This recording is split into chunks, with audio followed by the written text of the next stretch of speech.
So I am new to the dating scene, and I'm single after about 12 years.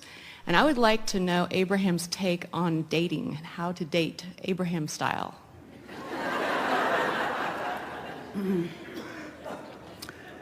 Profusely, passionately, freely, with no strings. Sounds really good. Could you, if you can elaborate a little bit more, sort of what does a date look like? You read about It looks like the most fun interchange that I can find from where I'm standing right now. We don't want to use the word fast, but we want to find a word that means from the proximity of where I stand, what's the best use of my interactive time from where I stand? And the reason that we're giving it to you in this sort of odd way is because there's a tendency, especially after you've had a relationship and now that relationship is behind you, and so you've got a long list of things you don't want to repeat, and your vibrational escrow is full of the other side of all of that. In other words, all the stuff you don't want to repeat has already been put, the better version of it, in your vibrational escrow. So you don't have to sort that out or guard against it. You don't have to worry about it. It's already there. And the attraction process has begun even before this relationship stopped. So the attraction of what you want is already powerfully there. But there's a tendency, especially in this environment where, that's why we said profusely. We want you to have the feeling of sort of freely flowing in this, rather than the attitude of, I'm going to get it right this time. Because the attitude, I'm going to get it right this time, causes you to remember what wasn't right, activate that within your vibration, and then make sure that you do all those things again that you don't want to do. Where if you have this carefree, it's all lined up, it's already done, and my work is to have fun in dating, to have fun in lovemaking, to have fun in conversation, to have fun in interaction, to have fun in conversation, to have fun, to have fun, to have fun, to have fun, to feel good, to be stimulated, to be invigorated, to be vital and alive. In other words, I'm not on the search for a relationship. I'm on the search for a meaningful moment, a meaningful moment, a meaningful moment, meaning one that feels good now. And once you find a little bit of that and tune into that, you'll know right away. You'll know intuitively. And so a lot of people intuitively know that, and those are the ones that you hear say when they meet you, I'm not looking for anything serious.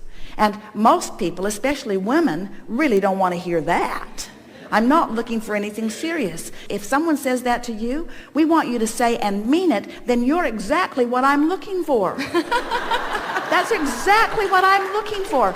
The serious stuff bogs us down. What I'm looking for is an excuse to line up with who I am. And what if you have 100 or 200 or 300 different excuses to line up with who you are? Guess what? You've lined up with who you are, and then that relationship must come. Mm-hmm. What about gender roles? I mean, in terms of, we come into two different kinds. There are two choices, male, female. So obviously there's something important to that, or we wouldn't have that differentiation.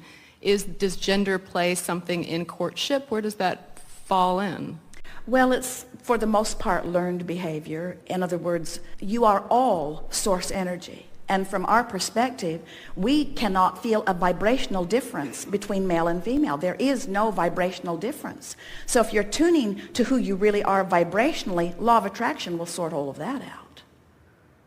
People are so eager to pigeonhole everything and then use part of what they're pigeonholing as their excuse to not line up with who they are. In other words, whether you're talking about gender or race or religion or economics. In other words, aren't there a lot of things that you've lived that you know that you prefer? And isn't it all right for you to get to prefer it? Yes. What about sex? Where does sex, should you wait a certain amount of time before you have sex with somebody? Do you need to know them well, or do you just get on in there and woohoo, have a good old time? Well, if sex isn't fun, delay it. Otherwise, it's part of what we were talking about. In other words, it is the single most sought after component in interaction. And therefore, that may be the reason that so many people use it as a weapon or a club or something to hold against another, you see. But your broader non-physical perspective, in other words, let's talk about that sexual calling, that sexual interaction, that sexual feeling, that feeling of attraction that often is then explained through sexual terms, sexual attraction. And many people, most of them outside of this room, would not feel comfortable with what we're going to say next. But there is very little, if any, difference between the energy of alignment and the energy of sexuality. And when you think about it, think about what the components of a really wonderful sexual interaction are.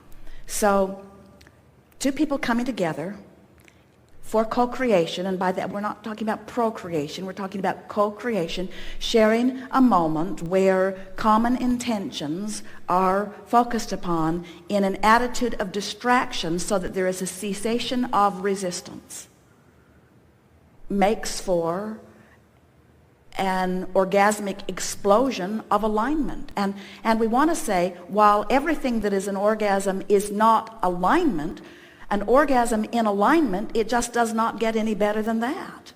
In other words, it is what that means. It's why people talk about sexual transmutation. And most people, when you begin to talk about lining up energy, or when you begin to talk about having a feeling for the first time in most people's lives, the first time that they are really ready to say to anyone and everyone else, I don't care what you say about this, I'm going the way I'm going, is because something sexual is calling them. We're not saying that sexuality is the path to alignment. We're saying that when you are in alignment, sexuality can be a component of that alignment. So we would not leave it out of the equation. But we also wouldn't use it in the way so many people are using it as a means to say, well, now we are participating in this way. That means that until death do us part, you must do everything that I want you to do. That's the way it is being used. Religions use it. Religions have used sexuality as a means to control people from the beginning of time, and they still are. And it's an interesting thing to watch the nature of all species is that. And isn't it interesting that the subject that is most responsible, that is responsible, that without it, it could not be, for the continuation of the species and population, is the subject that is so often criticized and used as the club to hold you outside of your alignment. It is more of a statement of how people really feel about who they are. When you take the subject that is responsible for your very existence and you put it into little boxes of condemnation, it really speaks to how, as a mass consciousness, you've come to feel about who you really are, you see. As a woman, I think that there's more of a vulnerability, though. I think that it's been described chemically that there's this chemical bonding that happens more with women who have sex with a man than a man who has sex with a woman. Like, the guy kind of does it and he's like, woohoo, on to the next. And the woman can be... You can call it chemical if you want to, but we would call it vibrational. In other words, if a woman is feeling vulnerable or dependent and is looking to fill that void through a relationship, then she has a different response to the sexual activity than someone who's standing in a place of feeling secure and free, who's not looking for any way to fill a void. We encourage sexuality in the way we encourage all other things, and we've had a lot of discussion about this here today. Line up with who you are and then go to the grocery store. Line up with who you are and then get out in traffic. Line up with who you are and then have your sexual interaction. Don't have your sexual interaction or eat whatever you're eating as your method to get lined up. Get lined up and then act. Line up and then act, you see. There are a lot of people filling a lot of voids with a lot of activity and then complaining that it didn't work. And that's what we mean when we say looking for love in all the wrong places. So you talk about spending a lot of time getting in alignment, and then the action steps sort of go quickly and take care of themselves. So for a romantic situation, you beat the drum of what you want, you tell the story of the man that you want, you get in alignment, but you see, feel it. The advice that we gave you when you asked specifically, and we said just have fun with it, is that the harder you work on it, the more resistant you are to what you want. It's the thing of trying too hard that so many people do. It's the fear of getting it wrong, and that's what we're just sort of trying to break loose within you. We want you to have an attitude of, I can't get it wrong, and meanwhile, I'm just collecting data. And what I really want's already amassed over there in my vibrational escrow, in my vibrational reality, and all of the components have been drawn to it, and the only missing part is me. Now, what can I do to get in that vortex? That's the question that you want to ask yourself, no matter what it is you're looking for over there. What is the fastest path? What's the path of least resistance to get me inside that vortex? What can I do? Well, first of all, being lighthearted, being hopeful is a whole lot closer than being in despair or dependent or brokenhearted or left feeling abandoned, you see. So you want to get within the range of the vortex before you try to get in. Otherwise, if you try to force yourself in, it'll just spin you right out. If you don't match, it'll just fling you off in the bushes. So you've had those experiences, haven't you? So you might as well warm yourself up to the proximity of it. Get hopeful and happy. And that's why our encouragement was just don't make anything serious about it. In other words, just have fun with it and trust that law of attraction will bring you that. And don't try to make this one it, and this one it, and this one it. Say to yourself, none of you are it. I'm just having fun with you. None of you are it. None of you are it. None of you are it. It's in my vortex. I'm just using you to get into my vortex.